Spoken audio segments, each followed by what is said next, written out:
Hi everyone, welcome and welcome back to 1/6 scale. I have a fun DIY accessories for the Barbies, and in this video we are making these cute little purses, and to make them we are using these paper binder clips. I made these purses from paper binder clips, and you may already have some of these around the house, maybe in a drawer somewhere, but if you don't have any, you can also find them at dollar stores, craft stores, and office supply stores.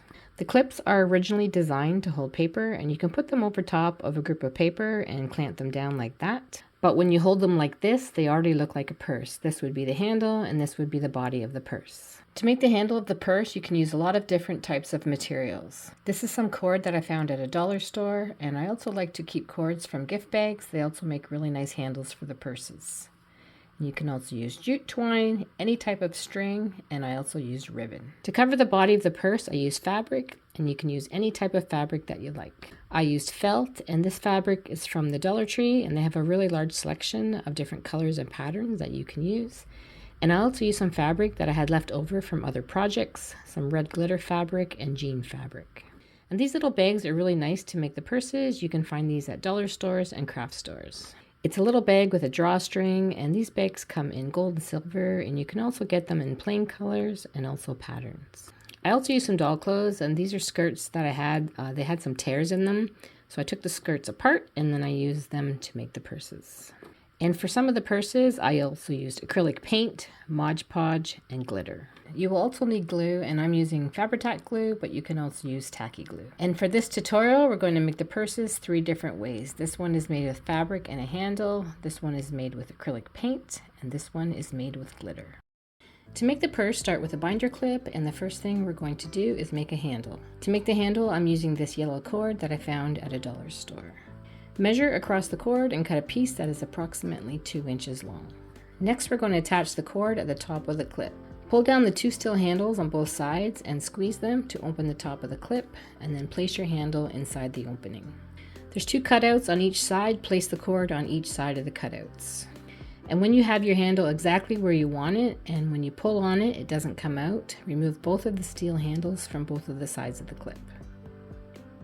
Next, we're going to cover the metal part of the clip with some fabric. Cut a piece of fabric that's big enough to wrap around the front, the bottom, and the other side of the clip, and then leave a little extra fabric on both sides, and we're going to tuck that extra fabric inside. To attach the fabric, take some glue and place it on the side of the clamp, and then spread it across with a small paintbrush. Center the fabric on the clip, and then place the fabric at the top, and then smooth it out. The fabric is glued on the first side. Now place some glue on the bottom, spread it out, and then place the fabric across the bottom. And then put some more glue on the other side, spread it out, and then bring the fabric all the way around to the top of the other side. The fabric is now glued all the way around the clip on the sides and the bottom, and there's a little extra fabric on the sides, so take that fabric and tuck it into both sides of the clip. The purse is open on both sides. You can leave it like this, or you can close it on the sides with a piece of fabric. Place some glue around the triangle opening at the side, and then place the fabric over top of the opening. And also repeat that on the other side to cover both of the sides. Once the glue is completely dried all the way around, take a small pair of scissors and trim off the excess fabric, cutting all the way around the opening. Now the purse is completely closed on both sides, and there is the completed purse. For the second purse, I'm following all the same steps that I did for the first one. The only difference for this one is that I'm painting the top a different color. If you have different colors of clips other than black, you don't have to paint them. This clip is all black, and I want it to be a different color at the top, so I'm using this lavender acrylic paint to make the top of the purse a different color. To paint the top of the purse, pull down the handles on the sides and take some paint and paint along the top of the clip.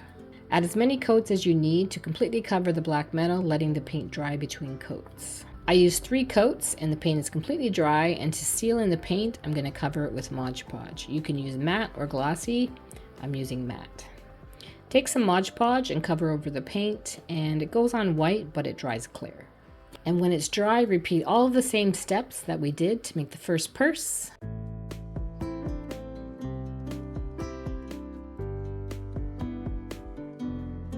And here's the completed purse. For the third style of purse, we're going to cover it with glitter. And to make the glitter stick, I'm using Mod Podge, and for this purse, I'm going to use the glossy Mod Podge. First, make the handle and place it inside the top of the clip. I'm leaving this one the original black metal, but you can also paint it with the acrylic paint. I covered the purse with some white cotton fabric, following the same steps as we did for the first one, and this is what the glitter is going to stick to. Take some Mod Podge and spread it on one side of the bag, and then pour some glitter over the Mod Podge. Then put some more Mod Podge on the side of the bag with some more glitter, and then put some more Mod Podge on the other side of the bag with some more glitter, and also the other side with glitter, and then completely cover the bottom and pour some more glitter on the bottom. The purse is completely covered with glitter all the way around on all of the sides, and then we need the Mod Podge to dry, so I'm taking a wooden dowel and putting it through the handle of the purse, and then I place it on top of 2 glitter bottles to let it dry. The Mod Podge is dry, but when you touch it, the glitter still comes off. So to seal in the glitter, I'm using some more of the glossy Mod Podge. With a small brush, place the Mod Podge over the glitter on all sides of the purse. It goes on white, but it dries clear. And then place the handle of the purse back into the wooden dowel, and then place it down to dry. The Mod Podge is completely dry, and there is the completed glitter purse. These are all the purses that I made, and you can make them any color, any style, or any size, and you can even make them to coordinate with your doll's clothes. These are the first style of purses that I made with the unpainted metal. And these are the purses that are painted on the tops with the acrylic paint. And these are the 3 purses that I made with glitter. This is the scale of the purses compared to the Barbie dolls, and you can make them any size that you'd like by using smaller or larger clips. This gold purse goes perfectly with this gold dress. I use a silver chain for the handle of this purse to go with this silver dress. This jean purse is a nice match for the dress that I made from the same jean material. And I love the look of this red sequins purse with this red dress. I hope you enjoyed this video and you give this DIY a try. Thanks for watching and have a great day, and I'll see you next time.